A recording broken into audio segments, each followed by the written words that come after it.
Welcome back to another episode of the Breakthrough Lab podcast. Today, we are talking about your environment and how it impacts your reality, the world around you, and the world within you. This episode was inspired by a memory of a visit that I took to Austin, where I met up with Michelle for the very first time in real life. We've known each other for many years, but this time was our first time meeting in person, and it was a great trip. And we were walking. There was a point in our time together there where we were walking at a park. I forget the name of the big park in Austin. And so she asked me a question that was very interesting to me and one that I had to think about for a second. And I think it's one that will be very useful for this podcast. Can you remember what that question, how you worded it to me, Michelle? Well, it had to do with, I was taking a course at the time, and one of the practices that they were having us do is to get rid of 21 things every day for 7 days in a row. And it was some sort of feng shui principle. And I was just kind of curious about it because the premise behind it was, hey, by letting these things go, you're creating more space to track the things that you want in your life. And knowing what I know about energy and past experiences, I was wondering like, hey, do you think it's enough to just get rid of the thing and then cool, the energy is opened up?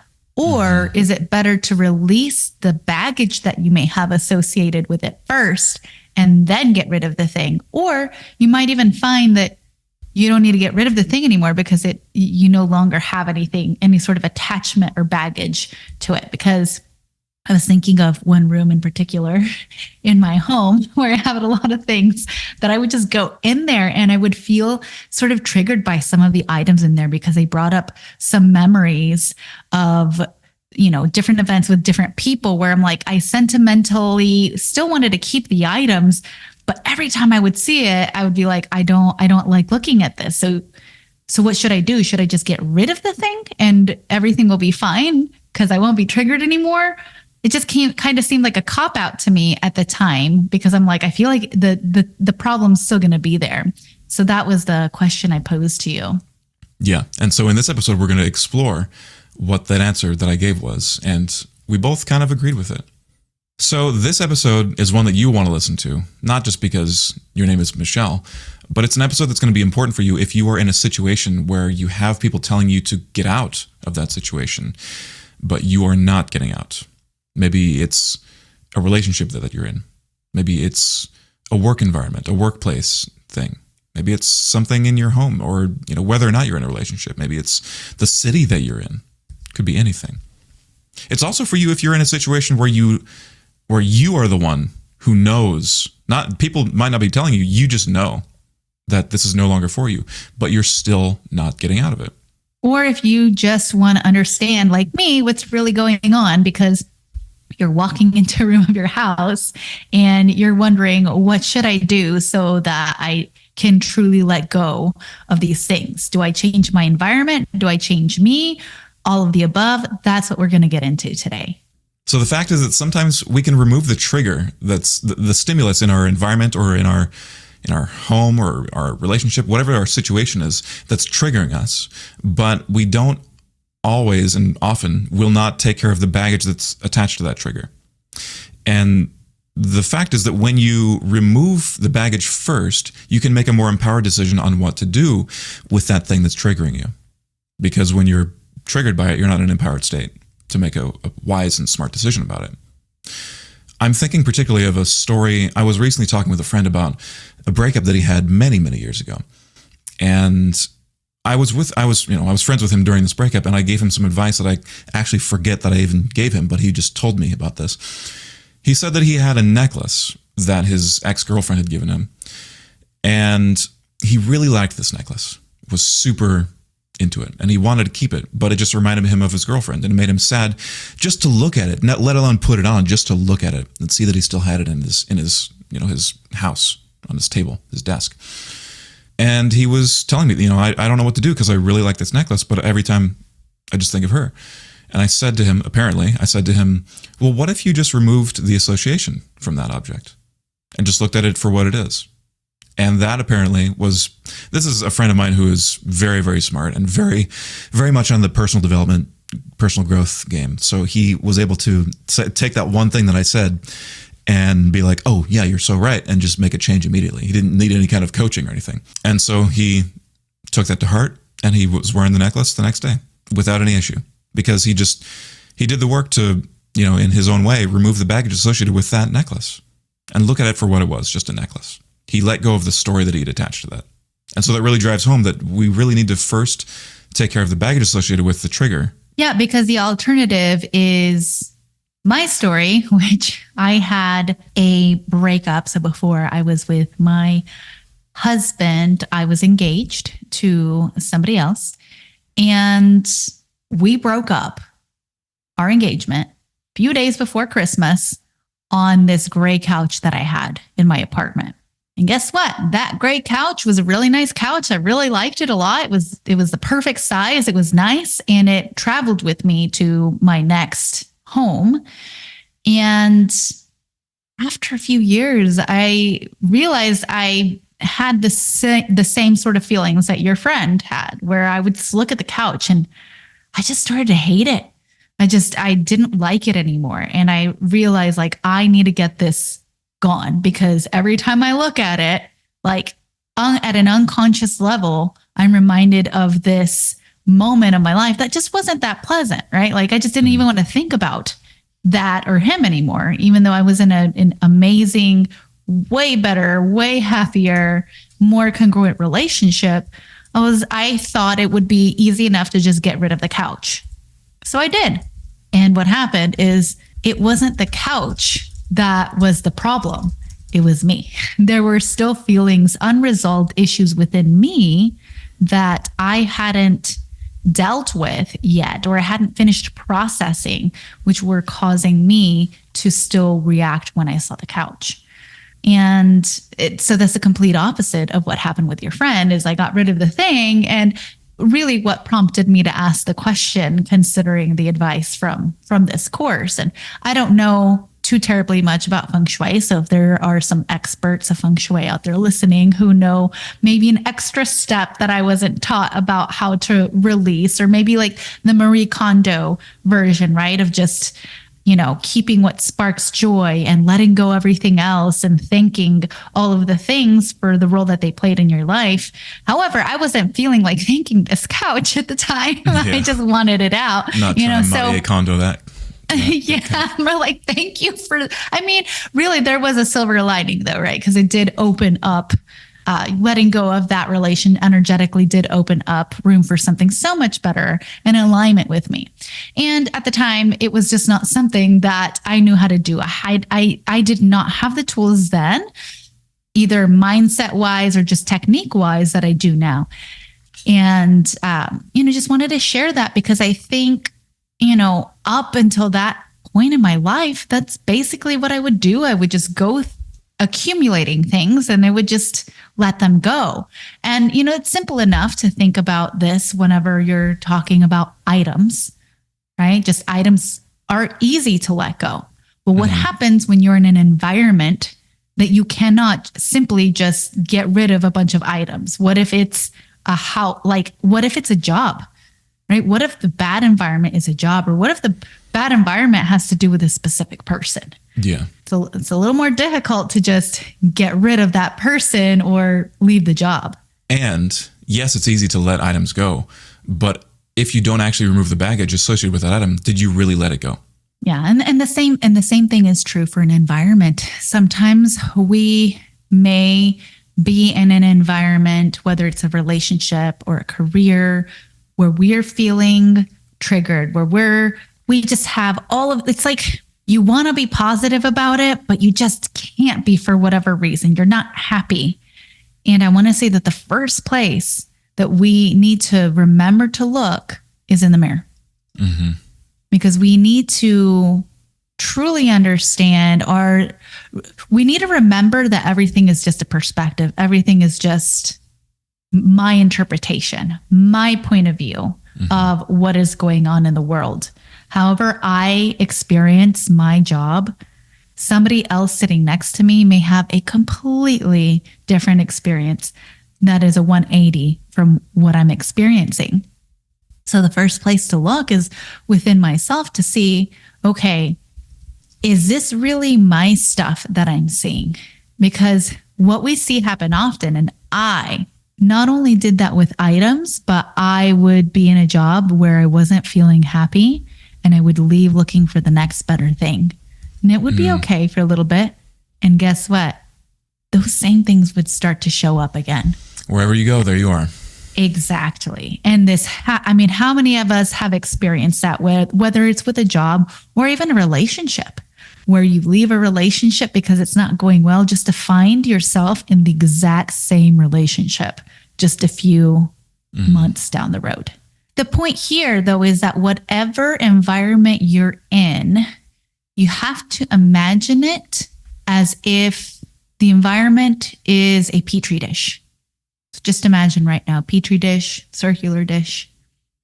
And we're all familiar with scientists doing experiments in Petri dishes. That's how penicillin was discovered to be an antibiotic and all of these other amazing discoveries. And one of the coolest things about the Petri dish experiments is whenever they put stem cells into an environment to create some sort of organ tissue, well, then that stem cell turns into organ tissue. And when the stem cell is put into an environment of some sort of bone, then the stem cell turns into bone. The analogy here being that whatever environment you're in is a Petri dish, and you will become the product of whatever that environment is. So if it's a positive environment, imagine how much you can elevate and grow and improve. And if it's a negative environment where maybe you're being put down, or maybe it's just a very toxic environment, how much can you actually become who you want to be if you're in that environment? You'll only grow as much as the environment allows you to. And you are both the stem cell in that Petri dish and the scientist choosing where to place it. So you can either change your environment, or you can change yourself, or you can leave. Those are the three options you have, right? And in any given situation, you may not have all three options at your disposal.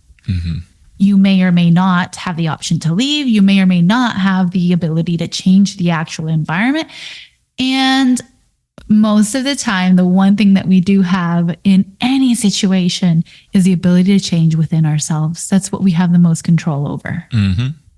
What's going on inside, which is why we started off by talking about how, hey, the first place we should be looking is in a mirror anytime we want to change something outside of us.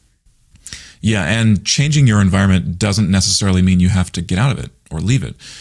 And I mean, of course, sometimes it does. Like if you are in an abusive situation, changing your environment there, you can't change people. You can only change yourself unless they want to change. But then again, that has to be them wanting to change and them changing themselves. So again, if you are in an abusive situation, your option for changing your environment is getting out of that environment, getting out of that situation, that abusive situation. But as far as non-abusive things goes, changing your environment doesn't have to mean you get out of the environment. It could mean that you just change something about it. Maybe you clean it up, you declutter.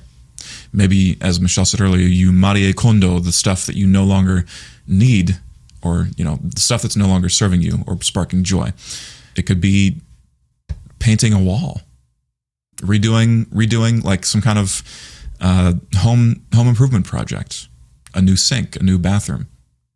It could be reorganizing something, or even just getting out of your environment temporarily, like if you're going on a vacation or a quick little trip somewhere for a weekend. There are more options than just completely axing your tie to an environment and never going back.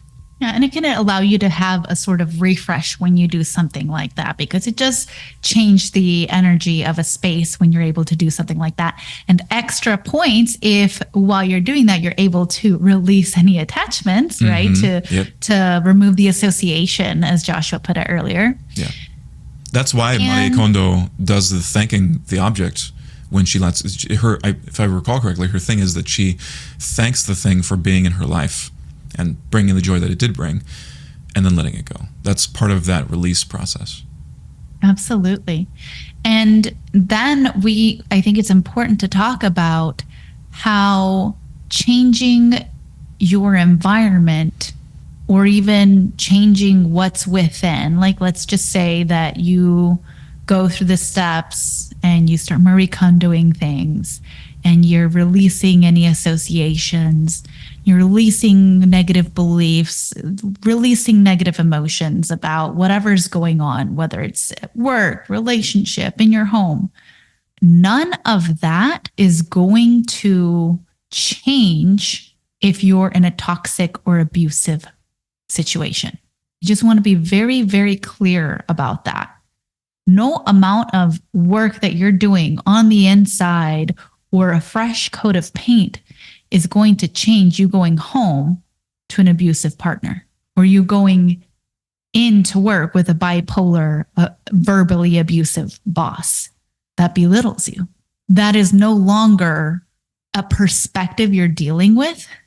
That is reality. That's just a reality. That's an environment that I think we've all heard of the term of having a bad apple. One bad apple can ruin a barrel of good apples. Well, sometimes the whole barrel is bad and you might be the good apple and you may be the one that needs to get out so that you don't turn into a rotten apple yourself. So let's just recap how we would go about changing our environment. So the first step that you can start with is to see if you can create a space for yourself.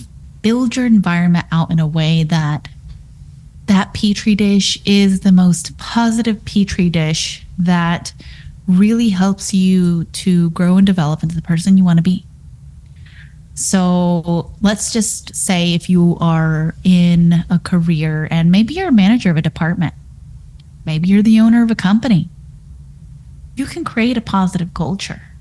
You can make it an initiative to see how can I put things in place to make this a better environment, a happier environment where people are happy. What would that take? Would it take maybe updating furniture or having snacks in the kitchen for the employees, or maybe decorating a little bit? Maybe you could employ culture days where you allow different employees to share or to teach or train other employees on one of the topics that they know about so that they can learn. For example, one of the ideas that I've seen is, hey, this person's really good at Excel. They're going to do a short little master class to train everyone on the basics of Excel or on Adobe Photoshop or whatever it may be. Maybe somebody is really good at knitting. I don't know. It doesn't always have to be work related, right? But just a way of getting people to really know and understand each other, creating a culture where people are happy and excited to go into work. So that's one option if you're looking at that sort of thing.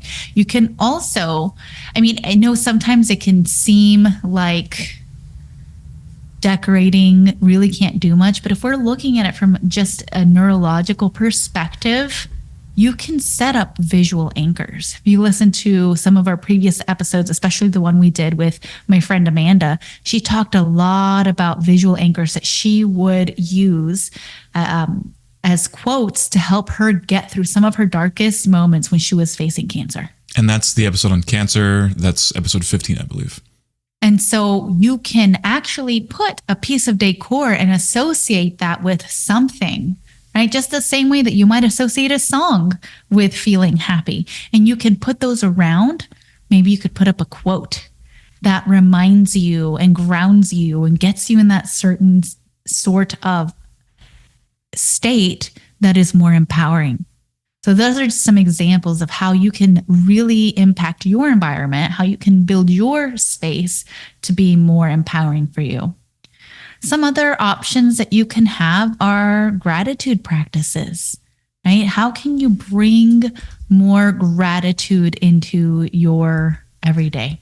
Gratitude is so important. The more you appreciate, the more you appreciate. The more you appreciate, the more you appreciate and value, right? The more you say thank you for things, the more of those things seem to come to you. So focusing on the positive, focusing on the things that you're grateful for, and not just going at the surface. I think many of us may say, oh, I'm grateful for my morning coffee, and I'm really grateful for my cozy blankets, and I'm grateful for my son, and I'm grateful for my friends. Can you go a level deeper and say why?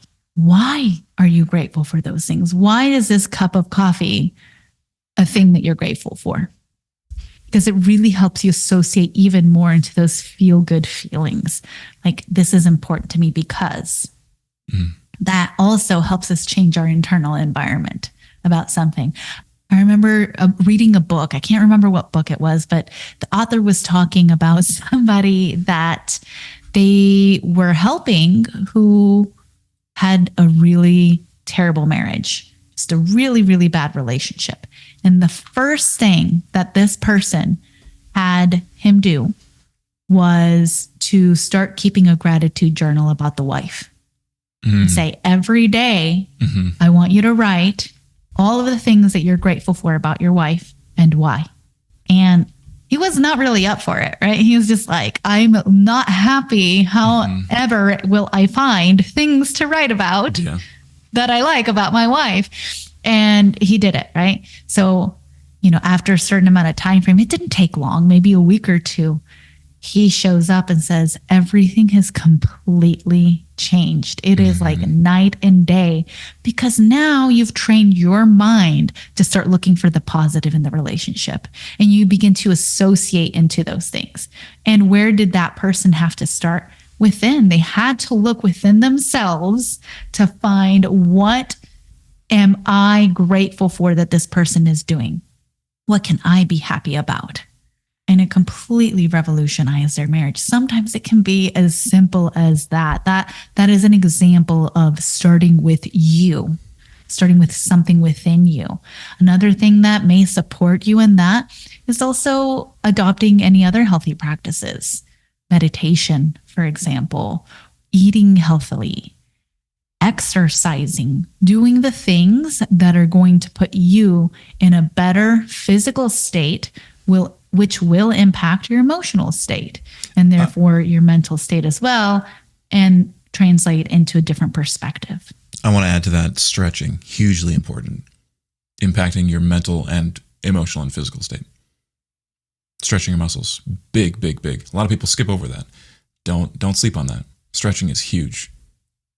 Tell us more about stretching, because I love to stretch, but I've not heard this. Oh, okay. Well, gosh, when I was struggling with anxiety, one of the very few things, and by the way, for all you listeners, do you hear me when I say when I was struggling with anxiety, not when I had anxiety? Don't have anxiety. Don't take it with you. Don't make it yours. Just go through the struggle. When I was dealing with anxiety, I found that one of the few things that would actually help me to calm my nervous system and regulate a little bit was stretching. I'm not like a crazy scientist. I don't know the ins and outs of this. I'm not going to tell you, oh, there's some study where this was done. I don't have that information for you. I'm sure that it's out there. Absolutely positive. In my own experiential knowledge, stretching calms you down, chills out your nervous system, helps you self-regulate emotionally, mentally, and physically. Because when you are all up in your stuff, when you're triggered by something, you are tense, you are tight, your muscles are tense. You might find that your shoulders are high, pulled up to your ears. You might find that your low back is hurting. This is a place where men especially have a lot of emotional pain manifests in their lower back. I think women more in their shoulders, if I remember correctly. I can't remember where I heard this. Some book probably. Stretching is how you undo the tension. And everything in life, well, I don't want to say everything, but so much of the things in life that deal with us and our emotional well-being, our well-being overall, it doesn't just work one way. There's a gut-brain connection. We've probably heard that. It works both ways. Your brain impacts your gut impacts your brain. And in the same way, your muscles and emotions are tied. You can relax your emotions. You can, heal your emotions, and your muscles will also relax and heal. Where also, if you heal and relax your muscles, your emotions will relax and heal. And that's why stretching is so important. It's a great way to take care of that. And help you. It's also very good to do before sleep. I would imagine it's one of the reasons somehow energetically, like with yoga, for example. Yoga, yes, I consider to be a form of stretching, and it's also a very, very good energetic practice. That's the root of it, right? Is dealing with all of the energy centers. So yeah, that's super compelling. Thank you for sharing that. Yeah. Beyond this, creating a better space for yourself, recreating your environment, we are talking about the first step being starting with you. And as we said before, the best thing you can start with is to let go of the baggage associated with the environment or the situation or the person or the thing. Release the baggage. Because what happens is that if you make a decision from a place where you still have baggage attached to the thing or the person or whatever, it could be the wrong decision and it could come back to bite you. And you might still feel the attachment long after you've let go of that thing or left the situation. And that could really mess you up. Yeah, because again, you could just find yourself repeating the pattern over and over and over when something like that happens. Yeah. And this also prepares you for the next step that you can take. If you're dealing with a person, whether it's in your career or a relationship that is part of the problem, you can set a boundary. Boundary, it's a word that very popular nowadays, and it can also cause a little of anxiety for people if you say, oh, you have to set a boundary with someone. It's like, oh, that means that I'm having a difficult conversation. Let me help you reframe that. Boundary is just a really, really fancy way of saying standing up for yourself. And don't we all want to stand up for ourselves? Don't we want our kids to learn how to stand up for themselves? This basically is about you knowing who you are, what you will tolerate, and boundaries is how you communicate that. That's all. Yeah. It's about an expression communicating your values. Yeah. It's how you express a need of yours that has gone unmet. A need of yours, or even just a value that you have that has gone unmet. Yeah. They've been violated. Yes. And so having the discussion when all parties are in a good headspace is the way to go. And that can happen only if you're okay. Like if you've done your work first. Yeah. Because can we agree that if you go into a discussion like that, angry or fearful, you will not get the same result as if you go in there feeling confident and, free of charge and just feeling okay about something. Yeah. Not a good idea to have a discussion like that if you're not in a good space. And if you want to delve deeper, then I encourage you to listen to our previous episode about how to build your intuition, which really helps you deepen your connection with the different aspects of yourself that can allow you to just know yourself better, and when you're coming from a place of fear or baggage versus when you're coming from a place of just being, where you don't have some sort of charge behind it. And then, of course, you've got the third option, which we talked about. Sometimes you're just dealing with a situation where you need to leave. Mm-hmm. It is time for you to go. You will not grow anymore. You will not get any better. Things will not get better. You will not improve. You just need to make the decision, have the courage, have the conviction to get out. Believe in yourself. Believe that there is something out there better for you that you deserve, and that it is possible with you, that it is possible for you. And I'm sure if you are in a situation where maybe you feel like you need to get out, you need to get out, people tell you need to get out, but you aren't doing it, you might be listening to me and saying, but no, I can't. That's a limiting belief. And it's something you need to let go of. Step one. Hence why it's step one. Exactly. You don't want to get to the place where you leave until you've done the work to truly explore. Have I done everything within my power, within myself, to make sure that if I do leave, I won't regret this and this won't follow me? Yeah. So what questions would people maybe have? Yeah. So in the case of my friend who had the attachment to the necklace and the association that wasn't working for him, what if he had heard my advice, but was not able to let go of the association, not able to change the wiring in his brain to disconnect it from his ex. And yet he still really wants to keep it, but he just can't bring himself to, like, he doesn't know what to do about it. He can't bring himself to let it go, to throw it away. If he doesn't know what to do about it, sometimes we have a reason for keeping something. My first question would be, what do you get out of keeping this pain, keeping this association?